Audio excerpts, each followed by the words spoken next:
तुम मुझे रोक नहीं सकते कबीर, ये मेरी जिंदगी है। सर प्लीज चलिए, ट्रॉमा केस है, एक्सीडेंट हुआ है, बहुत ब्लड लॉस हुआ है, पल्स न के बराबर है, डॉक्टर फारूक हैंडल नहीं कर पा रहे हैं। सर, ब्लीडिंग कंट्रोल नहीं हो रही है। ठीक है, सक्शन और यूनिट्स तैयार रखो। जी सर। आखिर कौन थी वो औरत?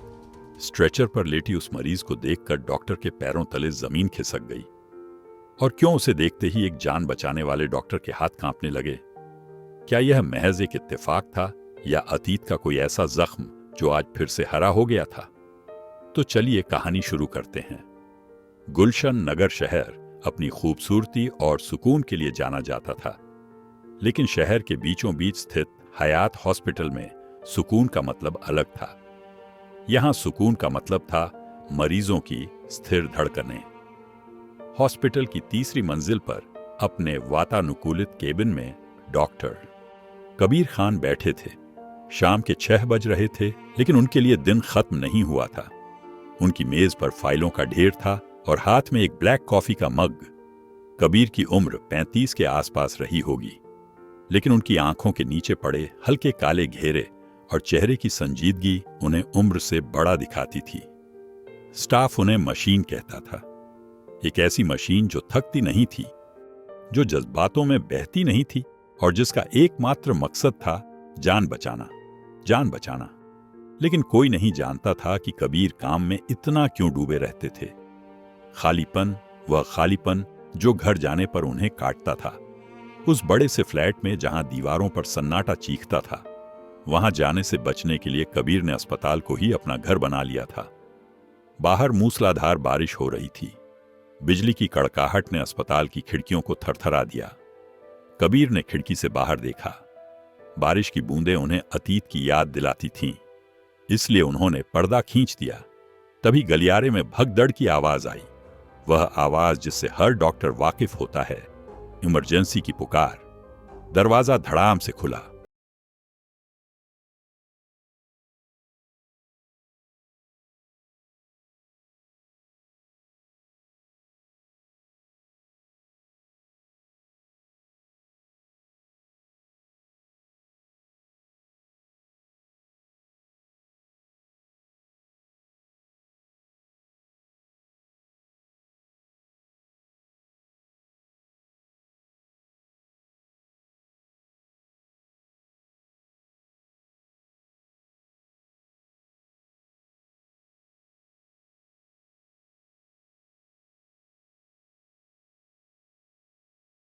वे सीढ़ियों से नीचे भागे।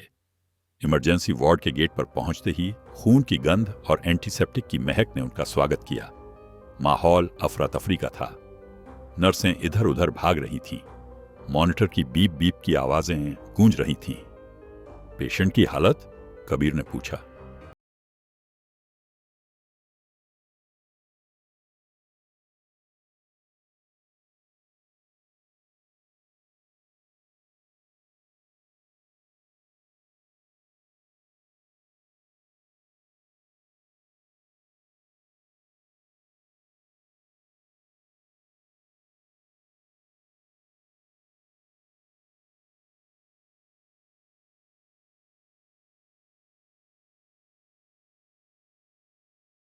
के लिए उसके चेहरे को थोड़ा ऊपर उठाया और एक नर्स ने उसके माथे से खून पोंछा।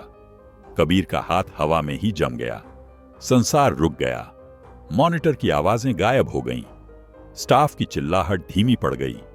वह चेहरा, वह माथे पर बाईं तरफ एक छोटा सा तिल, वह नाक की बनावट। भले ही वह चेहरा सूजन और खून से भरा था, लेकिन कबीर उसे लाखों की भीड़ में भी पहचान सकते थे। रुखसार मलिक, उनकी पूर्व पत्नी बेगम, वह औरत जिसने 5 साल पहले कबीर की जिंदगी को एक कांच के गिलास की तरह तोड़ दिया था। वह जिसने उसे अदालत के कटघरे में खड़ा किया था, जिसने उसे जहनी तौर पर तोड़ा था और जिसने उनके अजन्मे बच्चे की जान ली थी अपने गुस्से और नशे की वजह से। कबीर के पैर कांप गए। एक पल के लिए वह डॉक्टर नहीं थे, वह बस एक टूटा हुआ पति शौहर थे, जिसके सामने उसकी जिंदगी का सबसे बड़ा गुनहगार मौत से लड़ रहा था। सर, पीपी गिर रहा है। सर, नर्स की चीख ने उन्हें वापस हकीकत में खींचा। कबीर ने अपनी मुट्ठी भींची, इतनी जोर से कि नाखून हथेली में गड़ गए। उनके दिमाग में एक जंग छिड़ गई। इसे मरने दो, इसने तुम्हें बर्बाद किया है, ये इसके गुनाहों का फल है। लेकिन तभी उनकी नजर अपने सफेद कोट पर पड़ी, वह कोट जो उन्होंने कसम खाकर पहना था। मैं एक डॉक्टर हूं, यहां लेटा हुआ शख्स मेरा दुश्मन नहीं, मेरा मरीज है। उन्होंने एक गहरी सांस ली और जब उन्होंने आंखें खोली तो उनमें आंसू नहीं, आग थी। होठी, ऑपरेशन थिएटर तैयार करो इमीडिएटली, कबीर की आवाज गूंजी। न्यूरोसर्जन को कॉल करो, मैं एब्डोमिनल ब्लीडिंग रोकूंगा। हमें इसे बचाना है किसी भी कीमत पर। इंशाअल्लाह हम इसे बचा लेंगे। ऑपरेशन थिएटर की ठंडी हवा और तेज रोशनी के बीच रुखसार मेज पर बेजान पड़ी थी। उसकी छाती की हर एक कमजोर हरकत मॉनिटर पर एक लहर बनकर आ रही थी। कबीर ने अपने हाथ धोए, ग्लव्स पहने और मास्क लगाया।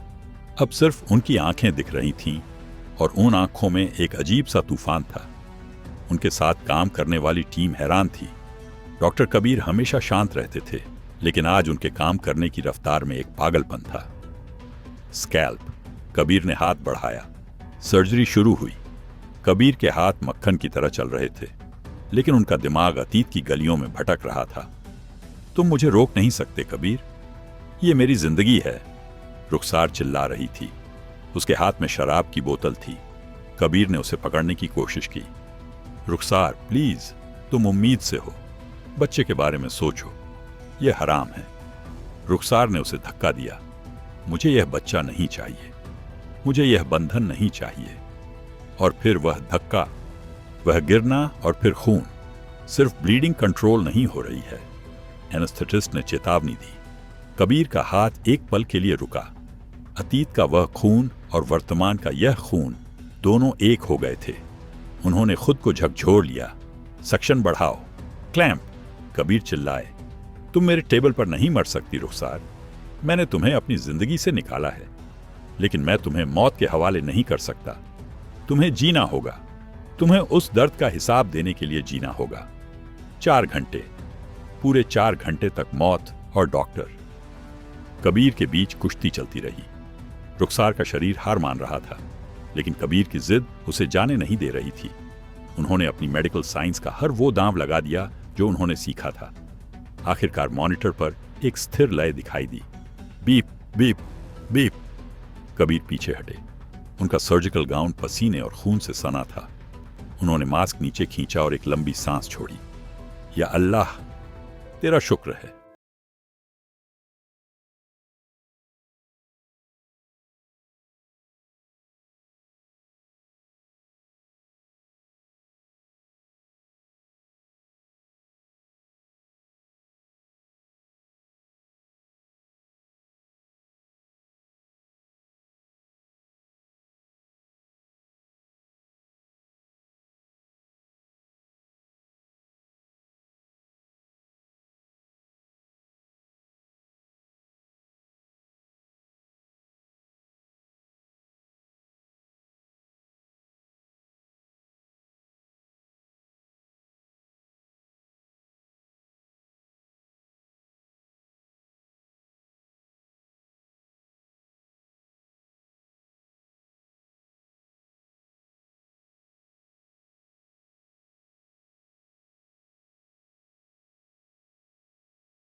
देखा, उसकी पलकें झपकी।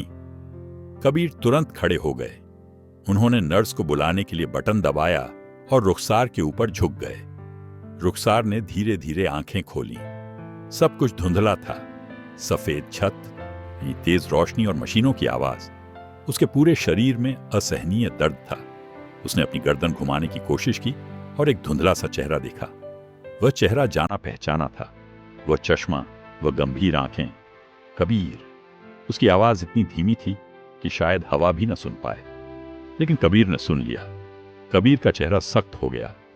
उन्होंने अपने जज्बातों को लोहे के कवच के पीछे छिपा लिया। हिलो मत, कबीर ने एक डॉक्टर के लहजे में कहा। तुम्हारा एक्सीडेंट हुआ था, बहुत गंभीर चोटें थीं। तुम हयात हॉस्पिटल में हो। रुखसार की आंखों में आंसू भर आए। दर्द से ज्यादा शर्मिंदगी ने उसे घेर लिया। यादें वापस लौटने लगी। वह शराब पीकर ड्राइव कर रही थी। बारिश, ट्रक की हेडलाइट्स और फिर अंधेरा। रुखसार ने फिर कोशिश की। तुमने मुझे बचाया। कबीर ने उसकी आंखों में देखा। मैं डॉक्टर हूं, मेरा काम बचाना है, चाहे वह कोई भी हो। उस कोई भी शब्द ने रुखसार को चाबुक की तरह मारा। वह अब कबीर के लिए रुखसार नहीं, बस कोई भी थी। नर्स अंदर आई और कबीर पीछे हट गए। इनके विटल्स चेक करो, मैं थोड़ी देर में आता हूं, क्योंकि वह नहीं चाहते थे कि रुखसार उन्हें कमजोर पड़ते हुए देखे। अगले 15 दिन रुखसार के लिए शारीरिक और मानसिक जहन्नुम जैसे थे। शराब की तलब, विड्रॉल सिम्पटम्स उसे तोड़ रही थी। उसका शरीर कांपता, उसे पसीने आते, वह चिल्लाती। लेकिन कबीर ने सख्त हिदायत दे रखी थी, कोई भी उसे दर्द कम करने की दवा, सेटिव्स जरूरत से ज्यादा नहीं देगा। उसे इस तकलीफ से गुजरना था। कबीर रोज राउंड पर आते। दर्द कैसा है, वह पूछते।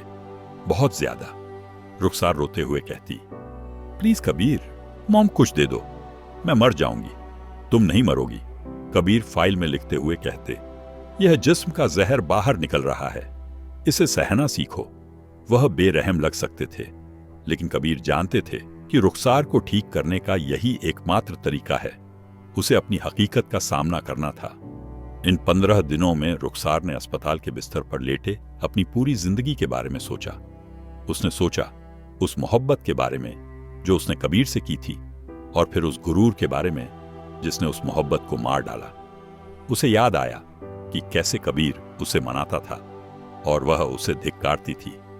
उसने देखा कि कबीर कैसे दूसरे मरीजों से बात करते हैं, इतनी नरमी, इतना प्यार, लेकिन जैसे ही वे उसके पास आते वे पत्थर बन जाते। यह बेरुखी उसे उसके गुनाहों का एहसास दिला रही थी।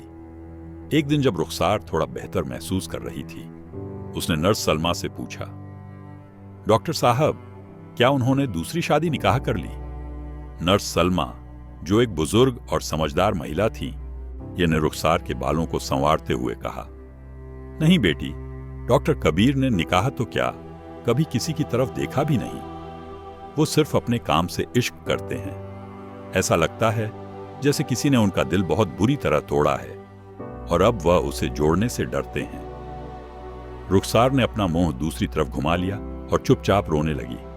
उसे पता था कि वह दिल तोड़ने वाली और कोई नहीं, वही थी। डिस्चार्ज होने से 2 दिन पहले कबीर रुखसार के कमरे में आए। अब वह भी व्हील चेयर पर बैठ सकती थी। परसों तुम्हारी छुट्टी है, कबीर ने बिना उसकी तरफ देखे कहा। तुम्हारे घर वालों को खबर कर दी गई है, लेकिन किसी ने जवाब नहीं दिया। रुखसार कड़वाहट से हंसी। मेरे पास कोई घर वाले नहीं हैं कबीर। अम्मी अब्बू के इंतकाल के बाद मैंने अपनी हरकतों से सबको दूर कर दिया। दोस्त, रिश्तेदार सब चले गए, सिर्फ वो हराम शराब बची थी। कबीर चुप रहे। रुखसार ने हिम्मत करके कबीर की तरफ देखा। कबीर, क्या हम बात कर सकते हैं? एक डॉक्टर और मरीज की तरह नहीं, 2 इंसानों की तरह। कबीर ने घड़ी देखी, फिर कुर्सी खींचकर बैठ गए। बोलो कबीर, घुटकर बोलो, मुझे माफ कर दो, रुखसार ने कहा। यह शब्द उसने पहली बार दिल से कहा था। मैं जानती हूं, माफी बहुत छोटा शब्द है। मैंने तुमसे तुम्हारा बच्चा छीना, तुम्हारी खुशियां छीनी। उस रात जब मैंने तुम्हें घर से निकाला था, मैं नशे में पागल थी। मुझे लगा था कि मैं आजाद हो रही हूं, लेकिन असल में मैं अपनी कब्र खोद रही थी। मैंने बहुत गुनाह किए हैं कबीर। कबीर की आंखें लाल हो गईं। वह दर्द जो उन्होंने दफना दिया था फिर सतह पर आ गया। जानती हो रुखसार, कबीर की आवाज भारी थी। उस रात मैं सड़क पर 3 घंटे बैठा रहा था। बारिश हो रही थी। मुझे समझ नहीं आ रहा था कि मैं कहां जाऊं। जिस घर को मैंने अपने हाथों से सजाया था, ये वहां मेरे लिए जगह नहीं थी। मैंने कसम खाई थी कि मैं दोबारा कभी खुद को इतना लाचार नहीं होने दूंगा। उन्होंने रुखसार की आंखों में देखा। मैंने तुम्हें माफ कर दिया रुखसार, इसलिए नहीं कि तुम इसकी हकदार हो, बल्कि इसलिए क्योंकि मैं उस नफरत के बोझ को अब और नहीं ढोना चाहता। अल्लाह तुम्हें हिदायत दे। लेकिन माफी का मतलब यह नहीं कि सब पहले जैसा हो जाएगा। कांच जुड़ सकता है, लेकिन दरारें रहती हैं। रुखसार ने सिर झुका लिया। मैं जानती हूं, मैं तुमसे कुछ मांग नहीं रही, बस मुझे एक मौका चाहिए खुद को साबित करने का। तुम्हारे लिए नहीं, खुद के लिए। मैं जीना चाहती हूं कबीर, एक अच्छी मुसलमान बनकर, सही मायने में। कबीर खड़े हो गए। ठीक है, देखते हैं तुम अपनी बातों पर कितनी खरी उतरती हो। अल्फाज सस्ते होते हैं रुखसार, उन्हें साबित करना महंगा पड़ता है। जिस दिन रुखसार डिस्चार्ज हुई, उसके पास जाने के लिए कोई जगह नहीं थी। उसका फ्लैट बैंक ने जब्त कर लिया था और जेब में फूटी कौड़ी नहीं थी। वह कबीर के केबिन के बाहर खड़ी थी, अलविदा कहने के लिए। उसने अपने सिर पर दुपट्टा ओढ़ रखा था। कबीर बाहर आए। उन्होंने रुखसार के हाथ में एक लिफाफा थमाया। यह क्या है? रुखसार ने पूछा। इसमें पास के एक सस्ते लॉज का पता है और 1 महीने का किराया, कबीर ने रूखेपन से कहा। और इसमें एक कार्ड है। अस्पताल के सामने वाली खिदमत मेडिकल दुकान के मालिक मेरे जानकार हैं। उन्हें एक हेल्पर की जरूरत है। अगर तुम सच में काम करना चाहती हो तो वहां जा सकती हो। रुखसार की आंखों में आंसू आ गए। उसने पैसे लेने से मना कर दिया। मुझे पैसे नहीं चाहिए कबीर, मैं खैरात नहीं लूंगी, लेकिन नौकरी मैं करूंगी। कबीर ने उसे देखा। यह खैरात नहीं, उधार कर्ज है। जब कमा लो लौटा देना। रुखसार वहां से चली गई। उसने कसम खाई कि वह एक एक पैसा लौटाएगी। अगले 3 महीने रुखसार के लिए किसी इबादत से कम नहीं थे। वह सुबह फज्र के वक्त उठती, लॉज के छोटे से सीलन भरे कमरे में नमाज अदा करती, फिर मेडिकल स्टोर पर जाकर दिन भर दवाइयां छांटती, बुर्का पहनकर ग्राहकों को संभालती, झाड़ू लगाती। गुलशन नगर के लोग, जो उसे कभी एक अमीर और बिगड़ैल औरत के रूप में जानते थे, अब उसे सादे सलवार कमीज और हिजाब में पसीने में लथपथ काम करते देख हैरान थे। कबीर अक्सर अपने केबिन की खिड़की से सड़क के उस पार मेडिकल स्टोर की तरफ देखते। वह देखते कि कैसे रुखसार बुजुर्गों की मदद कर रही है, कैसे वह अब गुनाह के रास्तों से तौबा कर चुकी है। एक दिन मूसलाधार बारिश हो रही थी। मेडिकल स्टोर के बाहर की सड़क पानी से भर गई थी। कबीर अपनी कार में घर जा रहे थे। उन्होंने देखा कि एक गरीब बूढ़ी अम्मा सड़क पार करने की कोशिश कर रही है और गिर गई। रुखसार बिना अपनी परवाह किए बारिश में दौड़ी, उस अम्मा को उठाया और उसे किनारे पर बिठाया। उसका अपना पैर, जो एक्सीडेंट में टूटा था, लंगड़ा रहा था। फिर भी उसने उस अम्मा के घाव को अपने दुपट्टे का किनारा फाड़कर बांधा। कबीर अपनी कार में बैठे यह सब देख रहे थे। उस पल उन्हें रुखसार में वह लड़की दिखी जिससे उन्होंने कॉलेज में मोहब्बत की थी। वह रुखसार जिसका दिल सोने का था, जो दुनिया की चकाचौंध में कहीं खो गई थी। 6 महीने बीत चुके थे। रुखसार ने कबीर के पैसे लौटा दिए थे। वह अब एक अलग इंसान थी, शांत, बाअदब और मेहनती। एक रात अस्पताल में एक बहुत बड़ा हादसा हुआ। एक बस खाई में गिर गई थी। 50 से ज्यादा घायल थे। स्टाफ कम पड़ गया था। रुखसार को पता चला तो वह दौड़ी दौड़ी अस्पताल आई। मैं मदद कर सकती हूँ, मुझे नर्सिंग का थोड़ा तजुर्बा है। निकाह के शुरुआती दिनों में उसने सीखा था। रुखसार ने रिसेप्शन पर पूछा। हालात इतने खराब थे कि किसी ने मना नहीं किया। रुखसार ने रात भर घायलों की मरहम पट्टी की, रोते हुए बच्चों को संभाला और खून से सने कपड़े साफ किए। उसने एक बार भी कबीर से बात नहीं की, बस काम करती रही। सुबह के 4 बजे जब भीड़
परछाई बनकर भी रह लूंगी, बस मुझे अपनी दुनिया में थोड़ी सी जगह दे दो।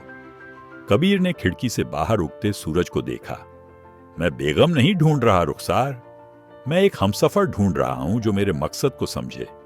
यह अस्पताल, यह मरीज, यही मेरी दुनिया है। क्या तुम इसका हिस्सा बन पाओगी बिना किसी शिकायत के? एक बात के लिए मैं पूरी जिंदगी देने को तैयार हूं, अल्लाह गवाह है, रुखसार ने कहा। कबीर ने मुस्कुराते हुए कहा, तो फिर कल से मेडिकल स्टोर पर नहीं, यहां सोशल वेलफेयर डिपार्टमेंट में काम करो।